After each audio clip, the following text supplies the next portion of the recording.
Today we're taking a look at the things you could do if you've been contacted by Hoist Finance, also known as Hoist Finance Debt Collectors. We're getting all of this information straight from my article on moneynerd.co.uk, which I'll also link in the description. So just to be clear, I'm not a financial advisor, I don't give financial advice, I'm just making sure that you have access to the information that you need so you can make an informed decision. Now, you've probably received a letter from Hoist Finance or even had them knocking at your door. When I had debt collectors chasing me back in 2010, it caused me a lot of stress and anxiety, and to be honest, plenty of sleepless nights.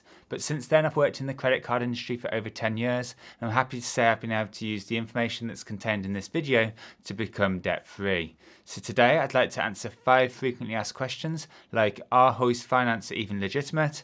How to reduce your repayment amounts?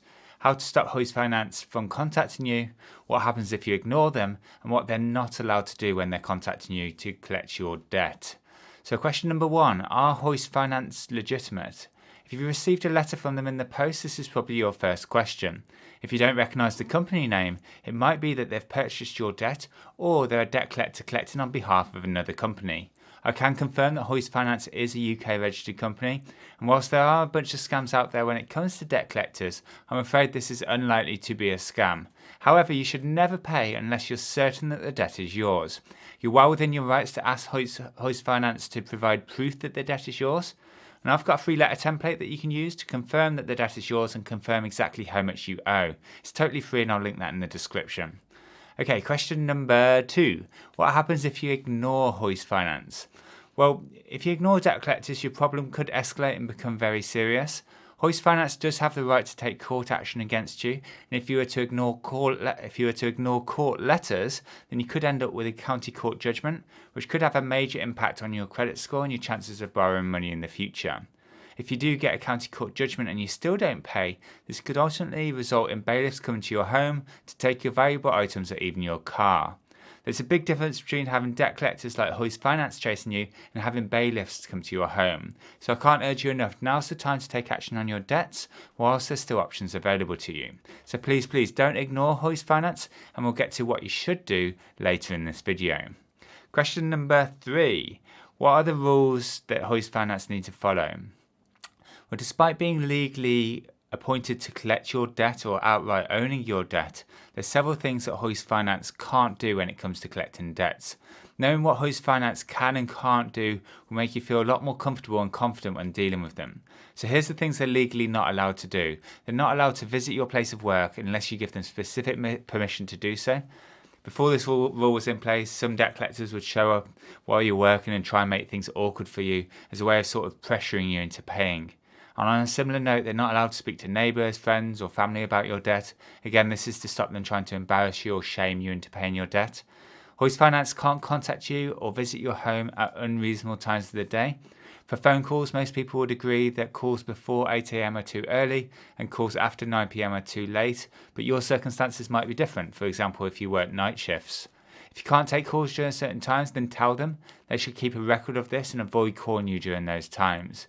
And by the way, for home visits, the regulations say that debt collectors need to clearly explain the purpose and the intended outcome of the proposed visit, and they need to give you adequate notice of the date and the likely time of the visit. You're well within your rights to complain if they keep calling you or visiting your home at times you've told them to avoid. Next, it's also good to know they're not allowed to act in a threatening or intimidating way.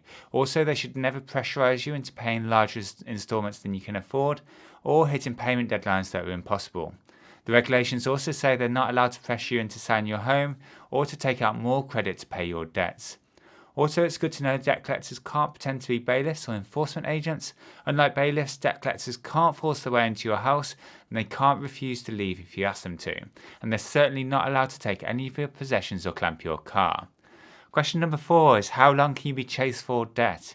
Well, under the Limitation Act of 1980, a creditor has 6 years to chase most unsecured unpaid debts or 12 years for some mortgage debts. This limitation period starts from the time of your last payment or when you last acknowledged the debt. Ultimately, debt collectors can't enforce their debts through the courts after 6 years, but if you've already been taken to court and have a county court judgment registered against you, then unfortunately there's no end date for how long you can be chased. Question number 5 is, how do I pay less and come to an agreement with Hoist Finance? Well, there's a number of ways you might be able to reduce the amount you repay. If Hoist Finance are adding interest and charges to your debt, you could ask them to freeze them to help you get back on track and clear your debts quicker.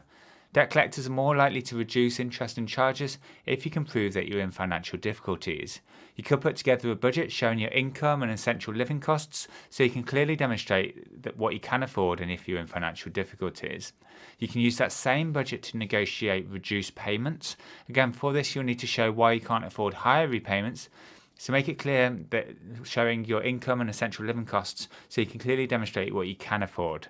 Sometimes debt collectors will only agree to reduce repayments for short periods of time. Other times debt collectors will agree to longer repayments. But all of this will totally depend on the nature of the debt and your individual circumstance. If you have the cash, you could make a full and final settlement offer. This is where you ask them if they'll accept a lump sum instead of the full balance that remains on the debt. And in return for that lump sum payment, some debt collectors will agree to write off the remainder of the debt. These are not the only options that are available in the UK when it comes to debt. There's actually a bunch more. There's some free debt solutions, there's some paid debt solutions. Each of them have their pros and cons.